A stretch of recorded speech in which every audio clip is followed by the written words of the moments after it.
હવામાન અંગે અંબાલાલની મોટી આગાહી 2 દિવસ બાદ વેસ્ટર્ન ડિસ્ટર્બન્સની શક્યતા છે। 17 અને 18 તારીખે હળવો વેસ્ટર્ન ડિસ્ટર્બન્સ રહેશે તો 25 થી 28 તારીખ દરમિયાન ગુજરાતમાં તેની અસર જોવા મળશે।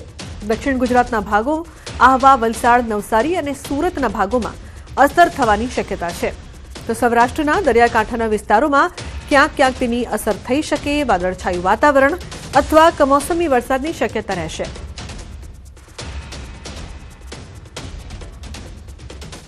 હવે આ વખતે ઠંડીનો રાઉન્ડ આવવાની શક્યતા ઓછી છે। અલબત્ત આ પશ્ચિમ વિક્ષોભ લગભગ હમણાં હટી જશે એટલે કંઈક ઠંડા પવનો સહેજ ફૂંકાશે, પરંતુ તારીખ 17 ને 18માં બીજો પશ્ચિમ વિક્ષોભ આવશે। એની અસર શું પડશે? એની અસર લગભગ તે પાકિસ્તાનના ભાગો અને મેદાની ભાગો, રાજસ્થાનના ભાગો અને લગભગ દેશના ઉત્તરીય પર્વતીય પ્રદેશોના થોડા ભાગો અને વરસાદ, એનો કમોસમી વરસાદ જે છે એ લગભગ 5 ml થી તેથી ઓછો અને 20 ml સુધી થવાની શક્યતા રહે છે। ગુજરાતના કયા વિસ્તારો પ્રભાવિત રહેશે?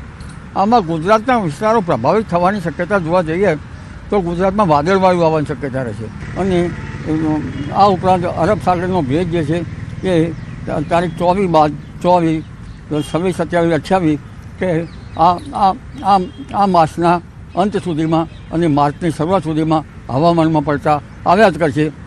ઠંડી તો જ્યારે પશ્ચિમ વિક્ષોભ જતો રહે ત્યારે થોડી સહેજ ઠંડી આવતી હોય છે, પણ હવે તો લગભગ ફેબ્રુઆરીમાં કોઈ ભાગમાં મહત્તમ તાપમાન 37 ડિગ્રી સેલ્સિયસ જેવું થઈ જવાની શક્યતા રહેશે।